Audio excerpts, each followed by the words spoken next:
이 시간 다 함께 기도하겠습니다. 사랑과 자비가 풍성하신 하나님, 이 시간 하나님의 말씀을 선포할 때에 성령께서 함께 해주셔서 우둔한 저희들의 눈과 귀와 마음을 열어주시고 이 시대를 향한, 이 땅의 교회들을 향한 하나님 아버지의 깊은 음성을 듣고 주 앞에 회개할 것들을 회개하고 하나님의 얼굴을 간절히 구할 수 있는 복된 심령들이 되게 하여 주옵소서. 사단 마귀의 공격으로부터 우리 교우들, 우리 교회를 지켜주시고 진리의 음성만을 분별하고 따라가 순종할 수 있는 부흥의 세대가 될 수 있도록 주여 함께하여 주시옵소서. 감사드리며 예수 그리스도의 이름으로 기도합니다. 아멘. 네, 오늘 하나님께서 주시는 말씀은 예레미야 42장 7절에서 17절까지의 말씀을 살펴보겠습니다. 예레미야 42장 7절에서 17절. 현 시국을 하나님의 관점으로 보라라는 주제로 함께 나누겠습니다. 먼저 성경을 제가 봉독하겠습니다. 10일 후에 여호와의 말씀이 예레미야에게 임하니 그가 가레아의 아들 요하난과 그와 함께 있는 모든 군 지휘관과 백성의 낮은 자로부터 높은 자까지 다 부르고 그들에게 이르되 너희가 나를 보내어 너희의 간구를 이스라엘의 하나님 여호와께 드리게 하지 아니하였느냐. 그가 이렇게 이르니라. 너희가 이 땅에 눌러앉아 산다면 내가 너희를 세우고 헐지 아니하며 너희를 심고 뽑지 아니하리니 이는 내가 너희에게 내린 재난에 대하여 뜻을 돌이킴이라. 여호와의 말씀이니라. 너희는 너희가 두려워하는 바벨론의 왕을 겁내지 말라. 내가 너희와 함께 있어 너희를 구원하며 그의 손에서 너희를 건지리니 두려워하지 말라.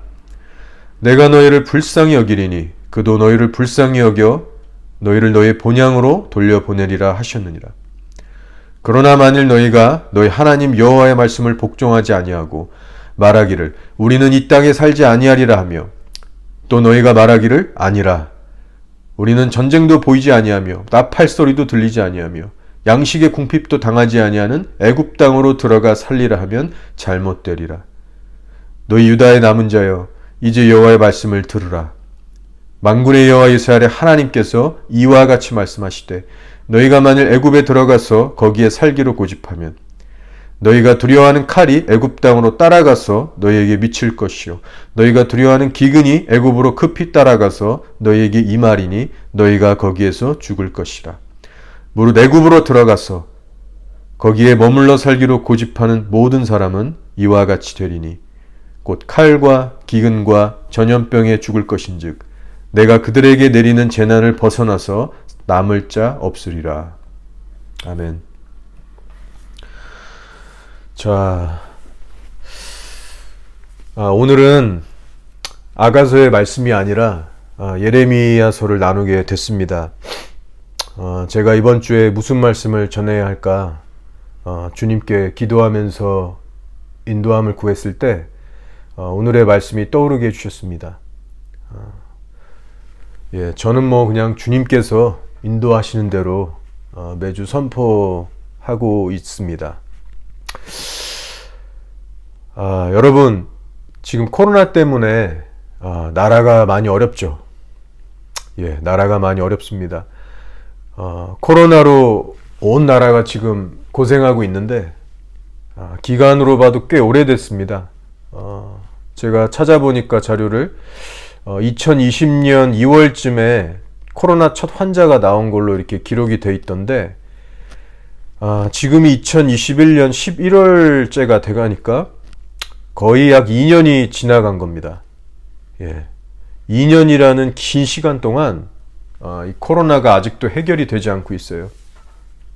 중간중간 락다운이 있었고 이번에는 약 3개월이 넘게 아주 긴 시간 동안 저희가 서로 만나지도 못하고 이 땅의 모든 교회들이 지금 문을 닫고 있죠.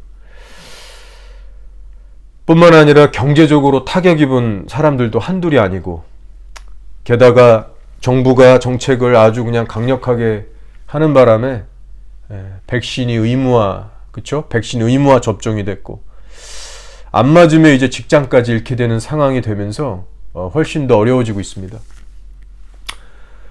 이건 뭐 정부가 사회주의처럼 폭군처럼 넘어가는 거 아닌가, 그런 우려와 걱정이 될 정도로 시민들 안에 긴장감도 돌고 있습니다. 지금 코로나 때문에 모든 게 바뀌고 있죠.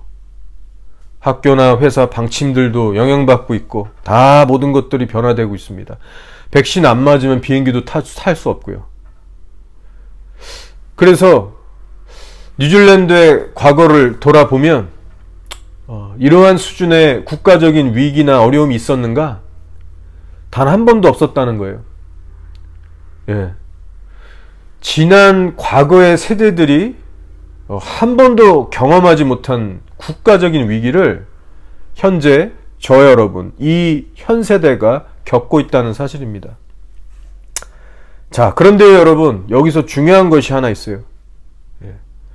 바로 저와 여러분은 성령을 받은 하나님의 자녀라는 것이고, 그렇다면 이 시국을 바라보고 해석하는 부분에 있어서 세상 사람들과는 달라야 한다는 겁니다. 그렇지 않습니까? 믿음이 없는 사람처럼 똑같이 얘기하고 똑같이 반응할 것이 아니라 하나님의 관점으로 볼 수 있어야 한다는 거예요. 하나님께서 왜 이런 어려운 상황을 이토록 오랜 기간 동안 허락하고 계실까? 백신 안 맞으면 잡도 잃게 되고 교회도 계속해서 못 나가는 이 현실 속에서 우리가 믿는 하나님은 도대체 어떤 메시지를 주고 계신가?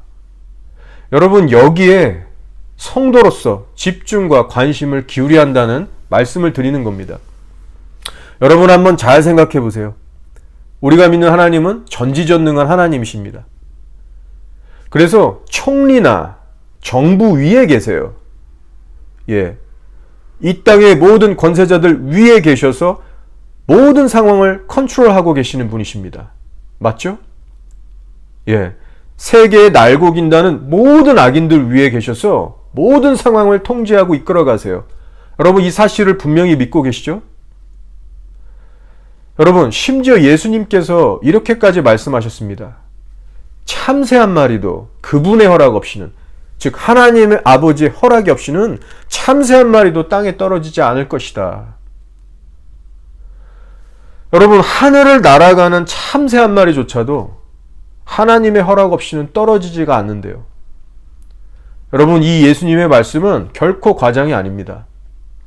어떤 비유나 추상적인 말씀이 아니라 문자 그대로 적용되는 사례입니다.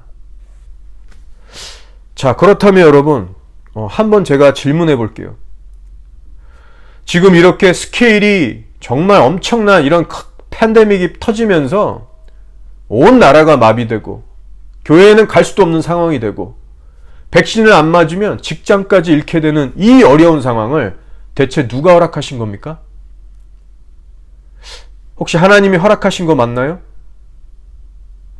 맞습니다, 여러분.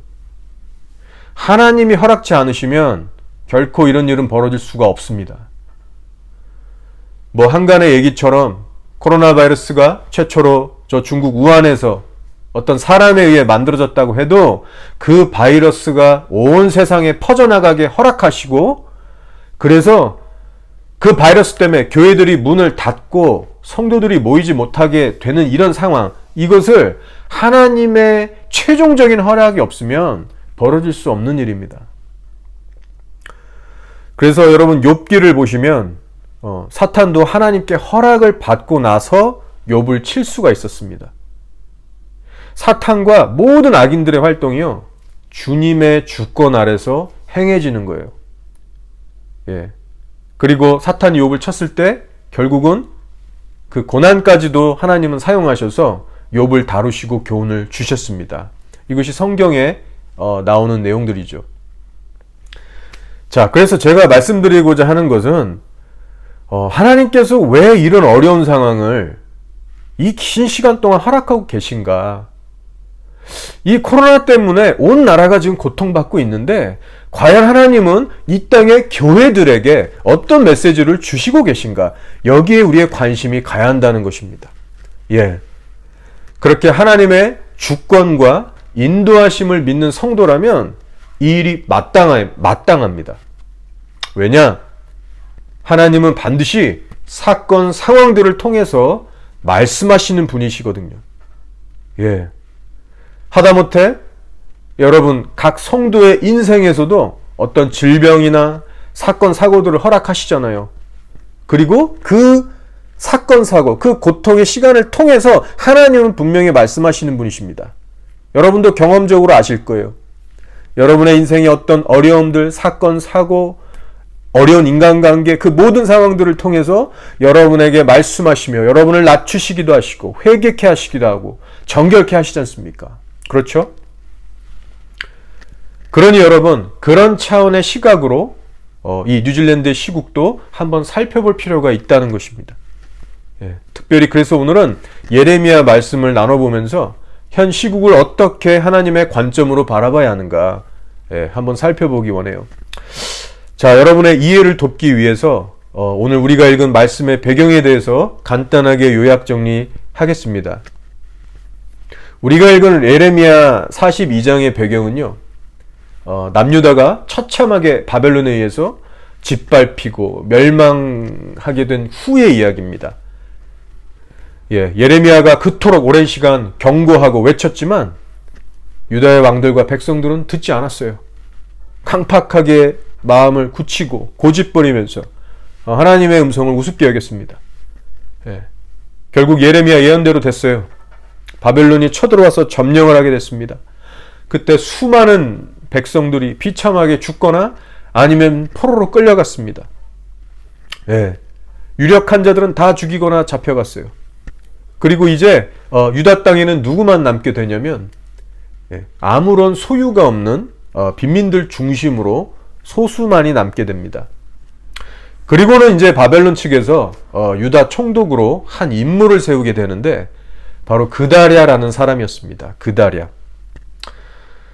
그를 통해서 이제 남은 유다인들을 다스리게 한 겁니다. 이 그다랴라는 사람은요, 그 바벨론의 정책에 순응하는 자세를 가지고 임했던 사람이에요. 유다에서 바벨론을 섬기면서 정착하려고 했던 사람이었습니다. 자, 그런데 그때 당시 유다 밖으로 이제 피신해 살던 백성들이, 흩어졌던 백성들이 유다의 남은 자들이 이제 몰려서 다시 와서 산다는 그 소문을 듣고 하나둘씩 유다로 몰려들기 시작한 겁니다. 그 중에 이스마엘이라고 하는 사람도 있었는데 다윗의 혈족이었어요. 근데 이 사람은 악한 사람이었습니다. 하나님을 경외하는 사람이 아니었어요. 무슨 짓을 하냐면 유다 총독으로 있던 그다랴를 죽이고 함께하던 자들 수십 명을 다 함께 죽여버리는 잔인한 만행을 저지르게 됩니다. 그리고는 그것도 모자라서 그 유다의 남은 자들을 다 포로 삼아서 암몬으로 끌고 가려고 했어요. 자, 한마디로 이스마엘이라는 사람은 어떤 사람이냐? 하나님의 뜻을 거스르고 방해하는 마치 사탄과도 같은 역할을 했다고 보시면 됩니다. 갑자기 나타나서는 사람들을 미워하고 죽이더니 거짓말을 하더니 그렇게 분열을 일으켰던 자예요. 자, 그런데 다행히도 이스마엘이 유다 백성들을 포로 삼아서 암몬으로 끌고 가는 길목에서 이 가레아의 아들 요하난과 그의 부하들을 마주치게 됩니다. 그리고는 이때부터 전세가 기울기 시작했어요. 백성들이 요하난을 보고 와 반기면서 그쪽으로 쭉 달려가니까 이제 이스마엘 쪽엔 사람이 몇 명 남아있지 않은 겁니다. 한마디로 쪽수가 딸리는 상황에 부딪힌 거죠. 이스마엘이 상황 파악을 해보니까 이게 싸우면 자기는 바로 죽는 거예요. 그래서 부하들과 함께 잽싸게 도망을 갔고 그때부터 이제 유다의 남은 백성들은 자유를 되찾게 됩니다. 자, 그래서 이때부터는 이 요하난이라는 리더를 중심으로 해서 남은 유다 백성들이 함께 움직이는데요. 안타깝게도 여러분, 이때부터 새로운 문제가 또 시작되는 겁니다. 어떤 문제냐? 이들이 머물고자 하는 장소가 하나님이 말씀하신 유다 땅이 아니라 애굽, 이집트 땅이었다는 거예요. 그럼 그 이유가 무엇이냐? 보니까 바벨론이 세우는 그 유다 총독 그다랴를 이 이스마엘 사람이 죽여놨으니까 바벨론 당국에서 절대 이 사건을 가볍게 넘어가지 않을 것이다. 반란으로 보고 진압하는 차원에서 자기들을 다 죽일 거라고 생각한 거예요. 두려움과 걱정이 몰려온 겁니다. 그래서 잔머리를 딱 굴려보니까 이집트로 내려가면 살 것 같은 거예요. 그때 당시 이집트는 나름 강대국이고 부유하니까 뭐 그 땅에 가면 바벨론이 쳐들어올 리도 없고 먹고 살만한 것 같은 겁니다.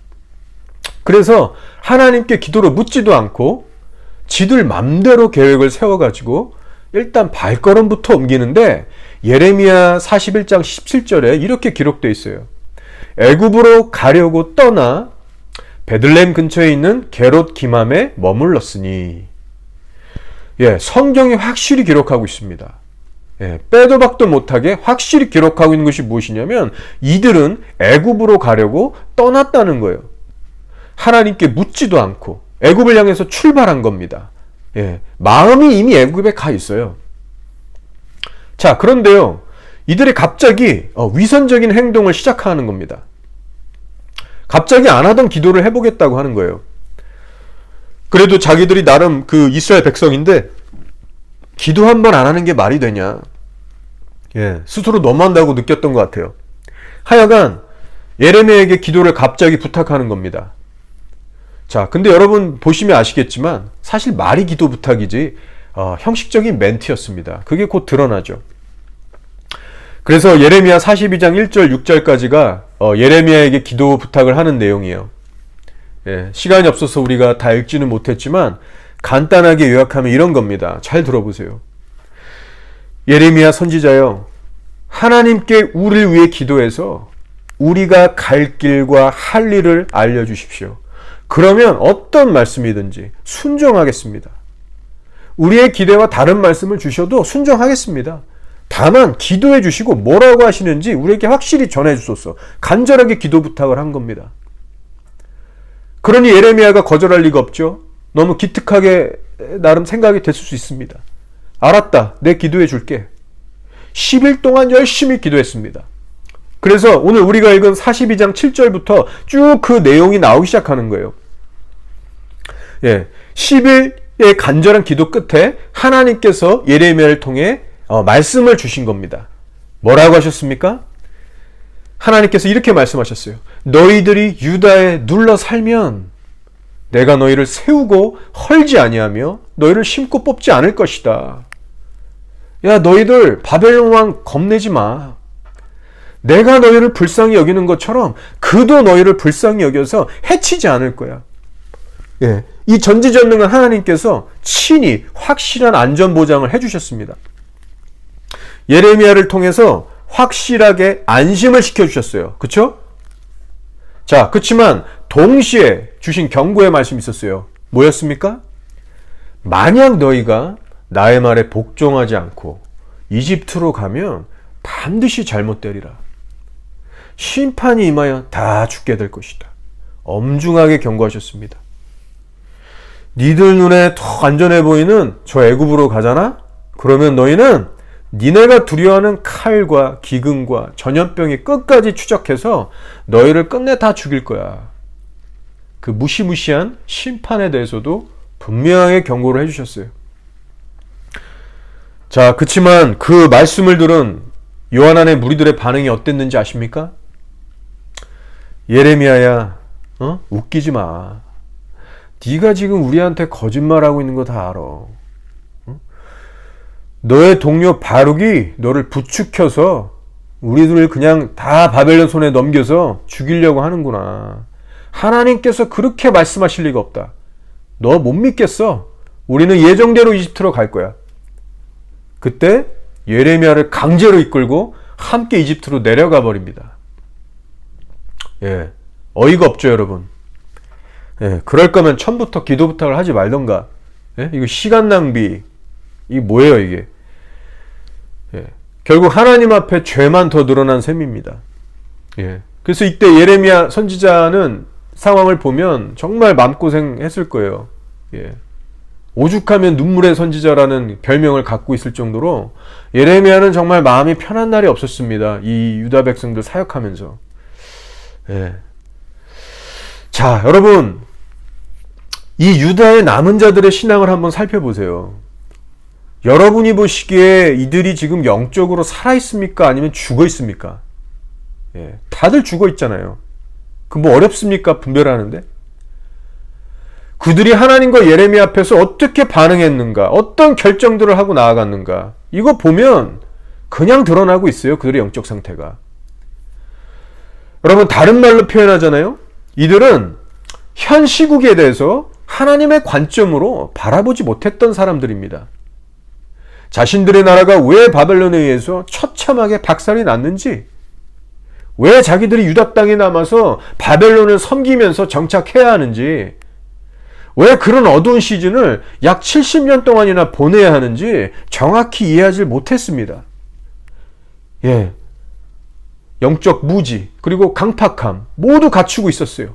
왜 내가 바벨론을 섬기면서 그 유다 땅에 있어야 되냐는 거예요. 하나님을 신뢰하지 못했습니다. 그렇게 영적으로 죽어 있다 보니까 당연히 자연스럽게 육신적으로 반항하게 됐어요. 도대체 어디로 가야 이 몸뚱이가 더 잘 살 수 있나? 어디로 가야 내가 살 수 있나? 그래서 나온 결론이 자기들 눈에 더 안전해 보였던 그 이집트로 가게 된 겁니다. 그리고 하나님께서 그들에게 어떻게 행하셨는지 여러분 아십니까?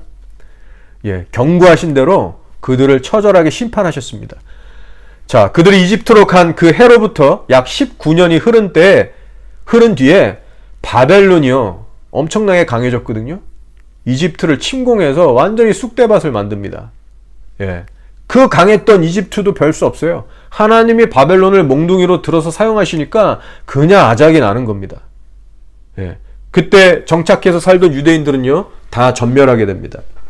근데 하나님께서 예언하신 대로 오직 칼을 피한 소수의 유다 사람들이 있었는데 그들을 살려주신 목적도 뭐냐면 그들이 그 전쟁의 칼에 피해서 유다 땅으로 다시 돌아와서 예전에 하나님이 하셨던 말씀이 하나도 틀린 게 없구나, 그 하나님의 말씀을 증명하는 증인으로서 살려주셨다는 거예요. 여러분, 그런 일이 있었습니다. 여러분, 초창기 뉴질랜드, 이 코로나가 처음 뉴질랜드에 터졌을 때 여러분 기억하시죠? 정부가 방역을 좀 그때는 잘해가지고 잠시 잠깐 미디어를 통해서 세상에서 좀 인기를 반짝 누렸습니다. 예, 소위 좀 떴었어요. 그래서 막 미국, 캐나다 이런 부유한 나라들에서도 뉴질랜드에 막 이민 오고 싶다고, 막 이민 그 사이트 막 렉 걸리고 이민 가고 싶은 나라 1위에 뽑힐 정도로 관심을 모았던 때도 있었습니다. 불과 몇 년 전의 일이에요. 예. 자, 여러분, 그러나 지금은 어떻습니까? 수위 높은 락다운이 길어지면서 뭐 백신 의무 접종에 뭐 no jab, no job 막 이렇게 하니까 자국민들 사이에서도 분열이 일어나고 있습니다. 예.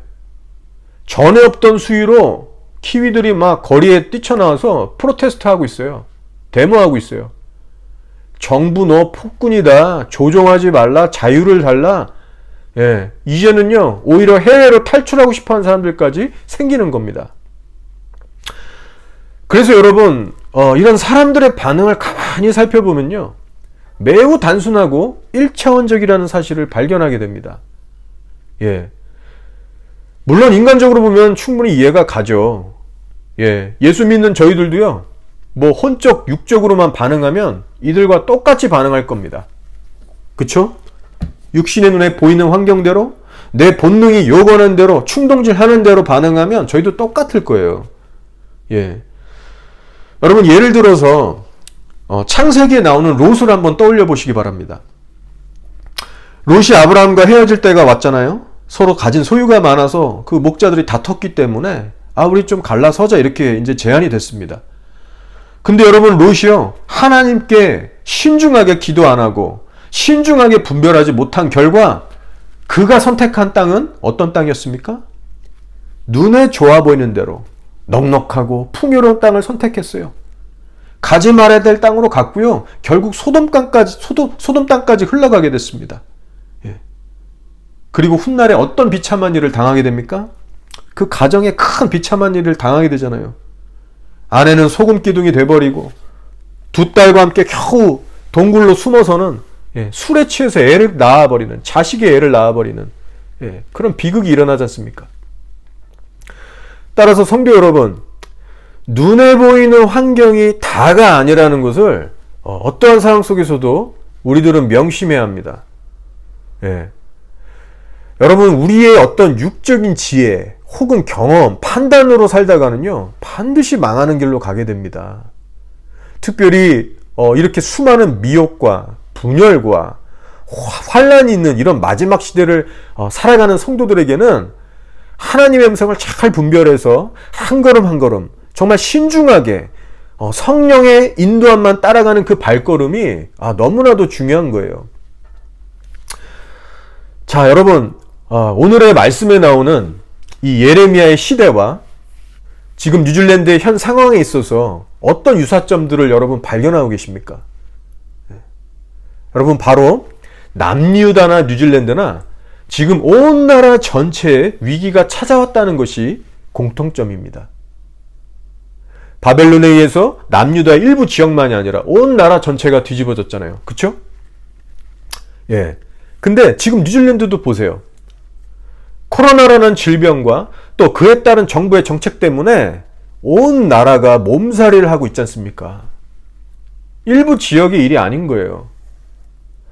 자, 그렇다면 왜 온 나라가 이 지경까지 되도록 하나님께서 허락하셨는가? 하나님이 뭐 나쁜 폭군도 아니고 말이죠.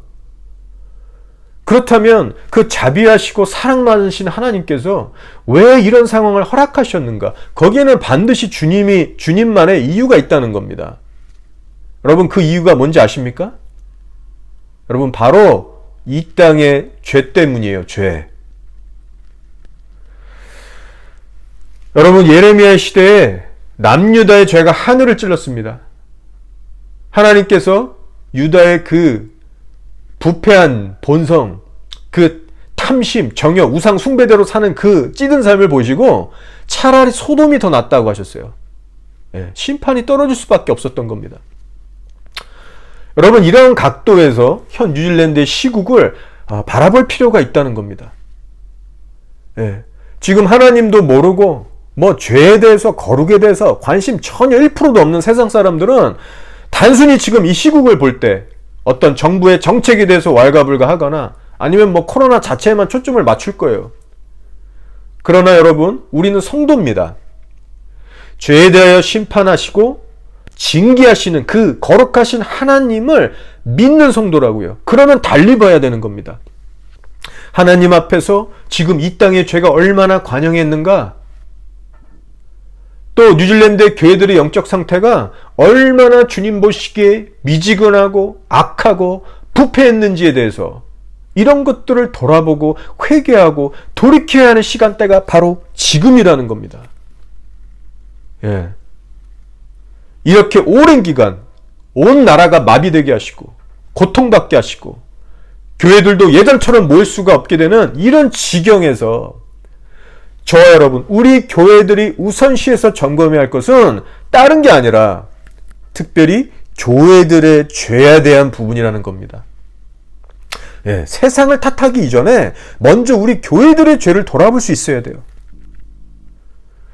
여러분, 물론 이 땅 어딘가에는 소수의 귀한 교회들이 있을 수 있습니다. 그러나 여러분, 전반적으로 볼 때, 브로드하게 볼 때 많은 이 땅의 교회들이 영적으로 무너져 가고 있어요.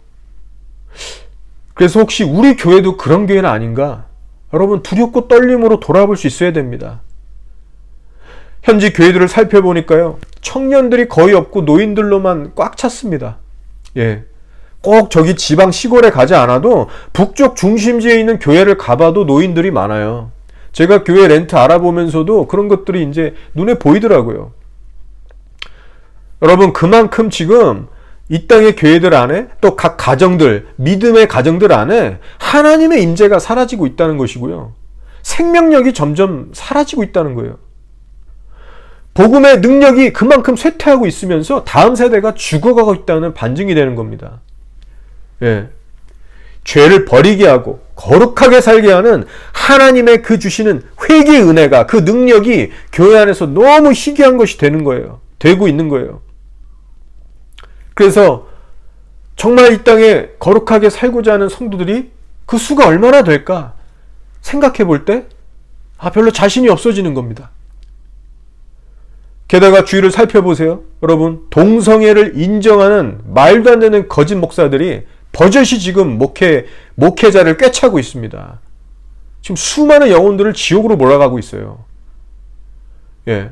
그렇게 소돔과 같이 되어버린 교회들이 한두 군데가 아닙니다.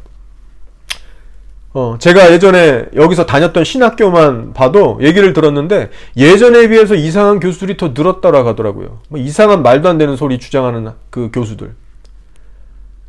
그러니 여러분, 이런 코로나 사태를 통해서 하나님은 이 땅의 교회들에게 먼저 말씀하시고 경고하고 그렇게 외치고 계시는 겁니다. 뉴질랜드의 성도들아, 너희부터 먼저 깨어 회개하고 돌이켜라. 십자가의 복음의 본질에서 더 이상 멀어지지 말고 돌이켜라. 세상 사람들처럼 먹고 집 짓고 사고 팔고 하는 것만 치중하지 말고 너희들 그러다가 영적으로 다 죽고 심판당할 것이다. 빨리 회개하고 거룩함을 추구하고 성도로서의 순결을 지켜라. 저는 이 시국에 하나님께서 이런 메시지를 주시고 계시다고 믿고 있습니다. 여러분은 이 시국을 어떻게 바라보고 계세요? 여러분, 우리는 스스로 이런 질문들을 해야 합니다. 이 락다운이라는 불편하고 어려운 시간을 통과하면서 우리 자신은 점점 더 거룩해지고 있는가? 하나님께 정말 더 가까이 나아가면서 죄들을 버리고 있는가?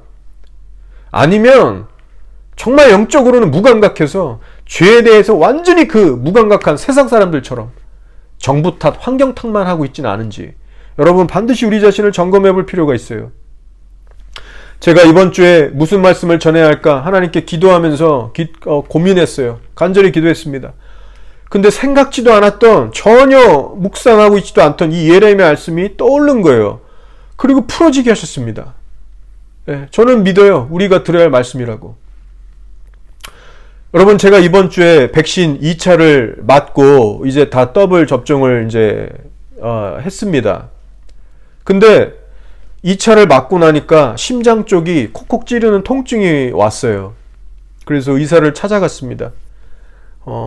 제가 1차 때에는 통증은 없었고 심장 쪽이 좀 두근두근거리고 약간 붓고 답답한 느낌이 있어가지고 1차 때에도 제가 의사 찾아가서 심전도 검사하고 피 검사를 했었습니다.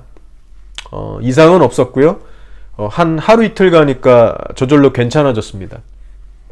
근데 이번에 2차를 맞았을 때에는 1차 때 없었던 콕콕 찌르는 통증이 있었어요. 그래서 의사를 다시 찾아갔죠. 역시 심전도 검사 다 붙이고 검사하고, 특별히 이번에는 다양한 성분들을 검사한다고 피 검사를 3번이나 했습니다. 근데 다행히 이상은 없다고 나왔어요. 그래서 우려하는 어떤 심근염이나 그런 건 아니었습니다. 통증은 아스피린 이런 파나돌 먹고 하루 정도 지나니까 거의 없어졌고요. 지금은 괜찮습니다. 참 하나님께 감사드리죠. 그런데 여러분, 저도 사람인지라 이 백신을 맞을 때마다 몸이 좀 이상해지니까 제가 기분이 좋을 리가 있겠습니까? 진짜 이게 좀 기분이 상하더라고요. 이거 백신 의무화 이거 진짜 아니다. 총리 뭐 하는 거야, 이 사람? 이놈의 정부가 진짜 미워지려는 마음이 막 생길라 그랬죠. 그래서 주사를 나중 간호사하고도 이런저런 얘기를 했는데 저보고 너같이 심장 쪽이 안 좋아지는 사람 3번째 본다고 하더라고요. 그러면서 하는 말이 자기 딸이 14살인데 접종시켰다는 거예요. 근데 다행히 부작용이 없어서 너무 다행이라고 이렇게 얘기를 하더라고요. 그래서 제가 애들한테까지 맞추라고 정부가 강요하면 안 된다. 제발 안 그랬으면 좋겠다. 지금 뭐 얘기 들어보니까 5세에서 12세까지도 맞추려고 뭐 화이자 준비하고 있다는데, 이건 정말 아닌 것 같다라고 얘기하니까 간호사도 인정하더라고요. 자유 침해하는 거라고. 암튼 그래서 주사 맞고 오는데, 저도 인간적으로는 몸에 이상이 생기니까 기분이 살짝 상하려고 했습니다. 솔직히. 근데 여러분, 순간 또 든 생각이 뭐냐면, 그래. 이렇게 내가 뭐 정부 탓만 하면 내 영혼만 상하고 침체되는 걸 알기 때문에 여러분, 하나님께 기도하기 시작했어요. 제 자신을 위해서 기도하고 또 이 땅을 위해서 기도했습니다. 주님, 내가 이 주사를 맞는 동기 주님 다 아시죠? 그렇게 주님 붙들면서 그렇게 기도를 하는데요. 마음에 다시 한번 주님이 평강을 주시는 거예요. 정말 어떠한 염려와 걱정도 없고 그냥 평안한 겁니다. 뭐 어떤 정부에 대한 분노, 짜증 이런 것도 없어요. 자, 놀랍게도 백신 맞고 다음날 저녁에는요. 정말 큰 은혜가 있었습니다. 정말 수년 만이라고 해도 과언이 아닐 정도로 놀라운 영혼의 평안과 자유함을 주시는데 이마에 뭔가가 이렇게 막 부어지면서 뭔가 이렇게 선명해지는 느낌이 들더라고요. 이게 영적인 거죠. 하나님의 막 가까이 느껴지면서 마음도 너무 막 황홀하고 행복하고 그냥 막 행복해져요. 막 기도도 막 더 깊이 들어가지고 너무나도 이 하나님 때문에 행복했습니다. 그런 놀라운 일도 있었어요. 자, 그런데 여러분, 한편으로는요, 마냥 좋기만 하지도 않았습니다. 무슨 말이냐면요, 제가 이번에 이 백신 부작용을 몸으로 2차례 경험하면서 돌아보게 된 게 있어요. 그것이 뭐냐면, 이 땅의 교회들의 죄가 하나님 앞에 지금 상당히 심각한 수준이라는 것이고, 그로 인해서 이 땅은 지금 죄의 심각한 부작용들을 앓고 있다는 겁니다. 이게 지금 백신 부작용하고 탁 영적으로 오버랩돼서 딱 그런 영감이 들어오는 거예요. 무슨 말인지 이해 가시나요?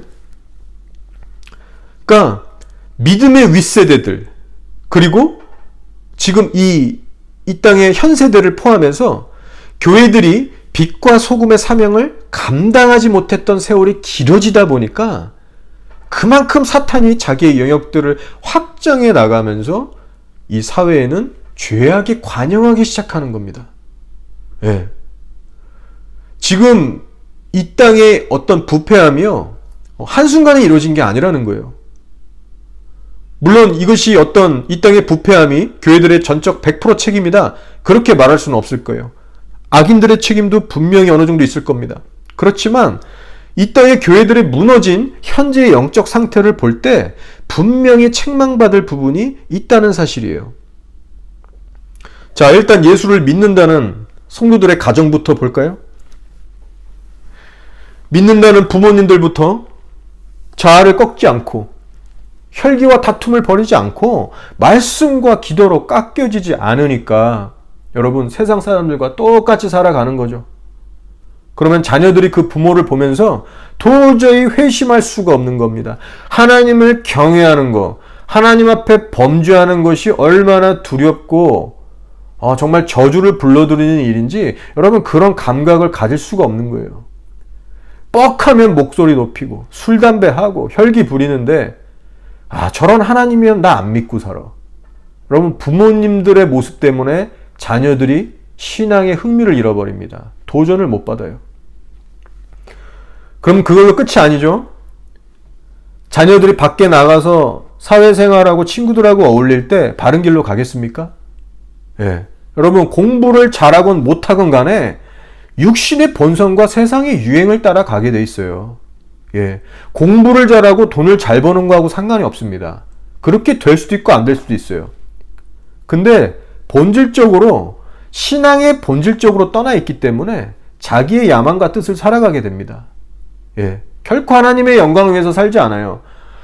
온갖 악영향을 친구들끼리 주고받으면서 또 그렇게 악하게 살면서 사회 구석구석에 악한 영향력들, 가라지들을 뿌리고 살아가는 겁니다. 자, 그럼 교회는 어떻습니까? 성령을 따라 살지 않는 그런 가정들이 모여서 교회 공동체를 이루게 되죠. 그러면 그런 교회가 과연 그 지역사회 빛과 소금의 기능을 잘 감당할 수 있겠습니까? 예, 되지가 않는 거예요. 게다가 목사들도 잘한 거는 없겠죠. 예, 자기가 설교한 대로 살지 못하는 이중적인 삶을 살아갈 때 영적으로 그 교회가 얼마나 어두워지겠습니까? 그 지역사회도 말할 것도 없고요. 그래서 지금 이런 식의 죽은 영적 생활이 이 뉴질랜드라는 땅에 오랜 기간 지속됐다고 봅니다, 저는. 예. 왜냐? 뉴질랜드는 나름 기독교의 유산과 가치를 갖고 있는 나라였어요. 근데 지금 그 근간이 다 흔들리고 있지 않습니까? 뿌리채 흔들리고 있지 않습니까? 여러분, 기독교의 가치와 유산이 이렇게까지 흔들리고 무너지고 있다는 것은요, 그만큼 오랜 세월 동안 이 땅의 성도들이 영적인 쇠퇴의 길을 걸어왔다는 거예요. 다들 먹고 살만하니까, 뉴질랜드 살만하니까, 또 기독교의 문화도 나름 형성되어 있으니까 대다수의 성도들이요, 좁고 협착한 길을 선택하면서 걸어오지 않았고 넓고 편한 길을 걸어왔다는 겁니다. 가정에서부터 사회생활 속에서도 교회 내에서도 하나님께서 정말 그 하나님을 인식하지 못하고 그 은밀한 그 시간들 속에서도 여러분 진리대로 살지 못한 거예요. 정말 그 진리를 전파하고 지켜내는 일을 게을리한 겁니다. 여러분, 그 결과 지금 정신 차려 보니까 이 사회가 어떻게 변해버렸습니까? 동성애자들의 목소리는 점점 더 높아졌고요. 총리와 정치인들과 경찰의 그리고 법의 서포트까지 받고 있습니다. 뿐만 아니라 교회를 대적하는 법안들을 보세요. 여기저기서 쏟아져 나오고 있지 않습니까? 어안이 벙벙해지고 정신을 못 차리겠어요. 뭐 성전환 치료 반대법부터 해서 마약 합법화의 시도, 낙태법 패스, 혐오 발언법. 여러분, 이 땅의 교회들이 이런 죄의 부작용을 톡톡히 겪고 있다는 거예요. 근데 그 죄의 그 부작용에 대한 책임이 우리 교회들에게도 일부 있다는 겁니다. 그래서 제가 이번에 백신을 맞고 이런 부작용을 체험하면서 이런 생각이 드는 거예요. 아, 그래. 우리 교회가 마주한 이 시국은 마치 인광보와 같고 자업자득과 같구나. 그동안 이 땅의 교회들이 육신의 씨앗을 뿌려왔기 때문에 지금 그 쓴 열매들을 거두고 있는 것이 아닌가, 이 세대가. 예, 그런 씁쓸한 마음이 들었어요. 여러분, 제가 지금 과장해서 설교하고 있는 겁니까? 저는 그렇게 생각하지 않아요. 제가 이 설교를 준비하면서 제 심령이 주님 앞에 너무 죄송스러워지더라고요. 예, 저도 잘한 게 별로 없는 사람입니다. 과거의 삶을 돌아보면은 얼마나 부끄럽고 죄송스러운지. 예, 주님 앞에서도 그렇고 이 나라에도 빚진 심정이 듭니다. 지금은 뭐 제가 목사가 돼서 전도도 좀 하고 뭐 노숙자 섬기고 나름 좋은 일을 하고 있지만 예전에는 그렇게 살지 못했거든요. 저도 이 땅에 처음 이민 왔을 때 교회는 다녔어요. 근데 세상 사람들처럼 살았습니다. 얼마나 수치스럽고 그 부끄러운 죄들을 많이 저질렀는지 몰라요. 지금 뭐 용서는 다 받았지만 내가 뿌리고 다닌 그 죄들 때문에 이 땅이 얼마나 더럽혀졌을까, 그 생각하면 후회돼요.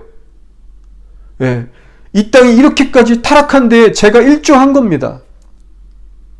예수 믿는다고 하면서 상처 주고 함부로 말하고 행동하고 가지 말아야 할 때 가고 그 이중적인 삶을 살아갈 때 그 내 모습을 본 자들이 얼마나 하나님을 우습게 여기며 교회를 욕했을까. 예. 나의 죄는 용서해 주셨지만 내가 뿌린 죄의 열매들 때문에 이 땅은 그만큼 더 더럽혀지고 악영향을 받은 겁니다. 예, 부인할 수 없는 사실이죠. 내가 성도라는 타이틀은 가지고 있지만 내가 정말 이 뉴질랜드라는 사회 속에 선한 영향을 주며 살았나? 나 정말 잘 그렇게 살았나? 이것을 생각해 볼 때 회개할 것들이 너무나도 많이 나오는 겁니다. 여러분, 이 땅에서 10년, 20년, 오래 사신 여러분은 어떠십니까? 예. 지금까지 여러분이 이 뉴질랜드 사회에서 살아오시면서 선한 영향력, 어떤 선한 열매들을 맺으며 살아오셨습니까? 여러분, 하나님 앞에 우리들이 결코 피해갈 수 없는 매우 중요한 질문 같습니다.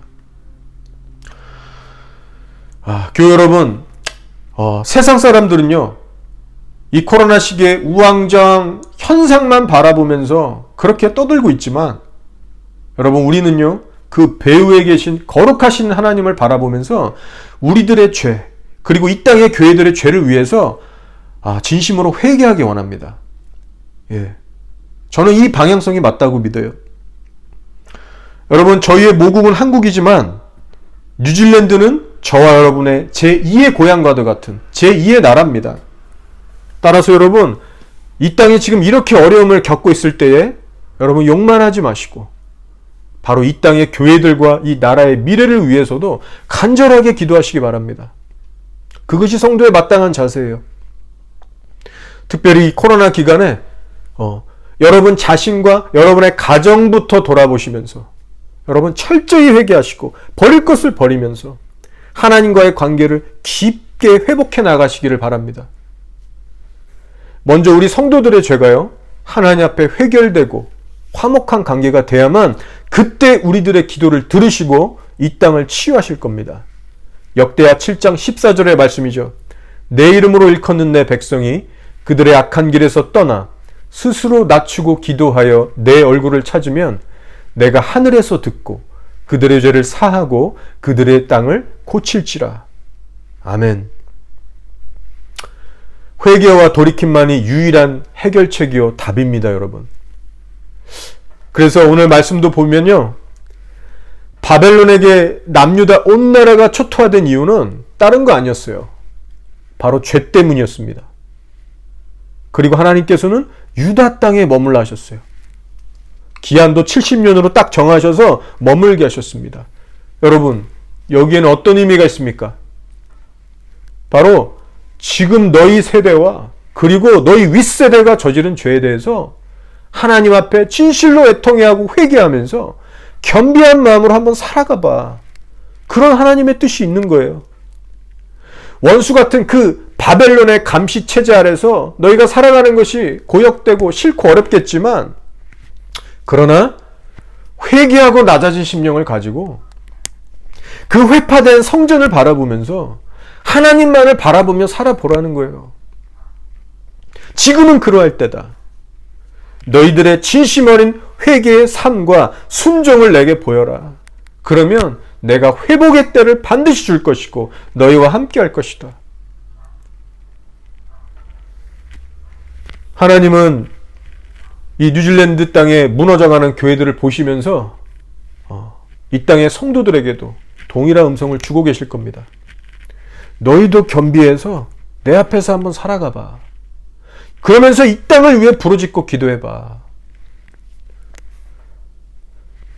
제가 2017년도에 뉴질랜드에 돌아왔을 때 주님께서 저에게 보여주셨던 꿈이 한 가지, 그 꿈이 늘 잊혀지지가 않습니다.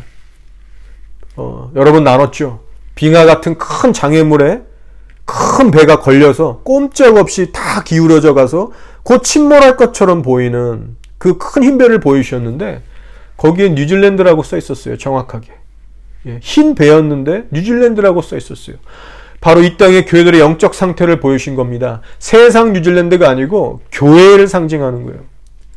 그때 한 사람이 두 팔 벌리고 울면서 그 장면을 보고 있었는데 에스겔의 말씀이 생각나게 하셨어요. 이 무너져가는 이 땅의 교회들을 위해 누가 나와 성벽 사이에 서서 기도할까? 그 한 사람을 찾고 있다는 하나님의 말씀이었습니다. 그때부터 주님, 제가 부족하지만 기도하겠습니다. 힘은 붙이지만 그 후로 기도해 오고 있는데, 여러분, 주님은 오늘도요 기도할 사람들을 계속해서 두루 찾고 계실 겁니다. 누가 이 무너진 이 땅의 교회들과 내 중간에 서서 기도할 것인가? 거룩한 외침을 선포하면서 기도할 것인가? 사랑하는 여러분, 저 여러분이 그러한 자가 되길 바랍니다. 예, 그래야 이 땅에 소망이 있어요. 자, 특별히 그리고 여러분 이러한 때 여러분 원수의 공격에 깨어서 방어하시기 바랍니다. 사탄 마귀의 공격 패턴은 늘 같습니다. 예, 유다 총독 그다레를 죽였던 그 이스마엘처럼 사탄은 언제나 분열과 미움, 다툼, 의심, 판단을 일으킵니다. 그리고 요한안의 무리들처럼 육신의 눈에 좋아 보이는 대로 결정하고 급하게 선택하게 만들 겁니다.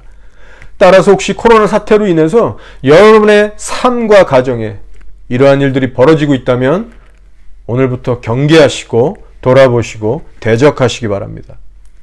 성령이 주시는 마음은 평안이고 회개심령이고 겸손이고 경외함이고 근신이고 인내입니다. 따라서 여러분 안에 내재해 계시는 그 성령님의 그 목소리만 따라가시고 붙드시고 그래서 그 하늘의 신령한 평안을 누리시는 귀한 성도님들이 되시기를 바랍니다. 이제 말씀을 정리하고 마칠게요. 여러분 예레미야를 통해서 분명히 말씀하신 것이 있습니다.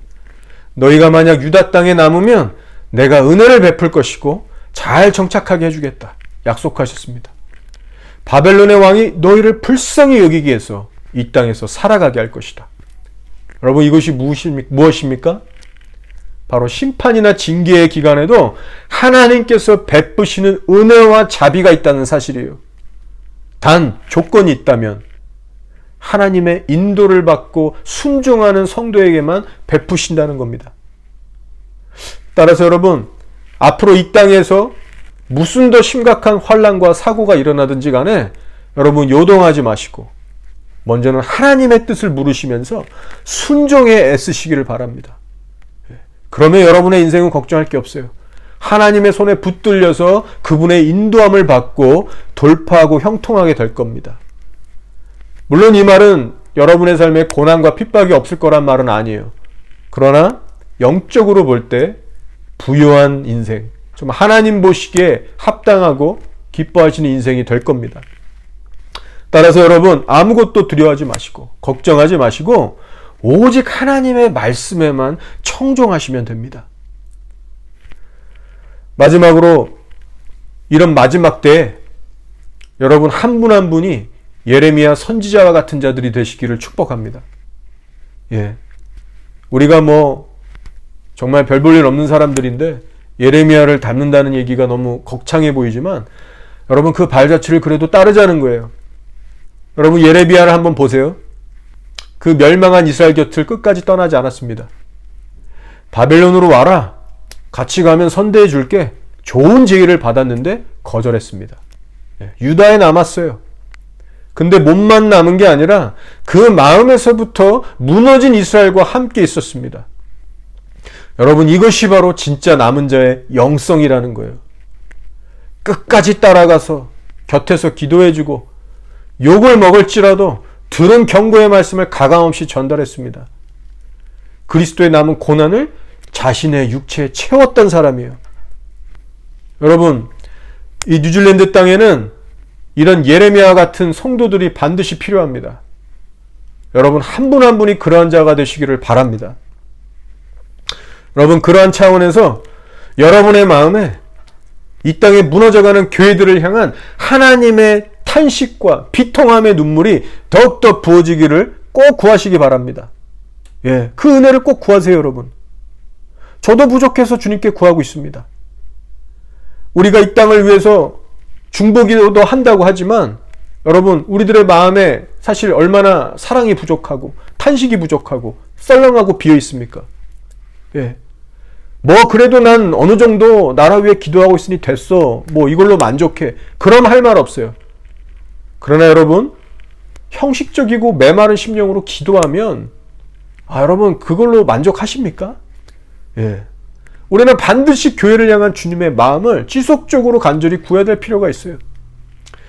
따라서 이제 여러분 모두가 골방의 기도 시간을 회복하시기 바라고 그 무릎 꿇는 시간을 통해서 다시 한번 주님의 임재와 마음을 회복하셔서 이 땅에 무너진 교회들을 위해서 간절히 중보기도 하시는 여러분 한 분 한 분이 되시기를 주의 이름으로 축복합니다.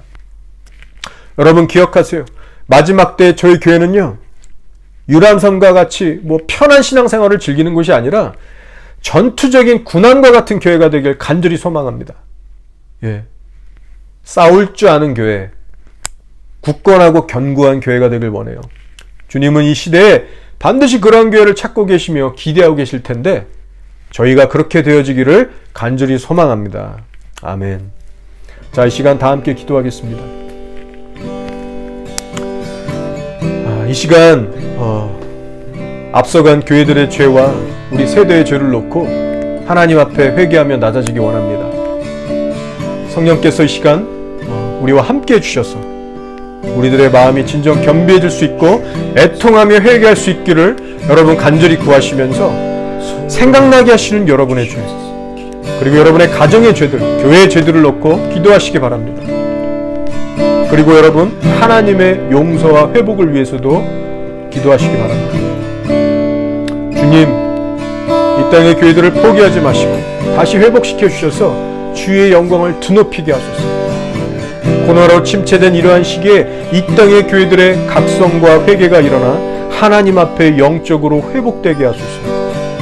원수를 치고 나가 돌파하는 대역전, 대반전의 역사가 있게 하소서. 죄에 대한 강렬한 통해자복이, 회개의 영이 이 땅 위에 부어지게 하소서.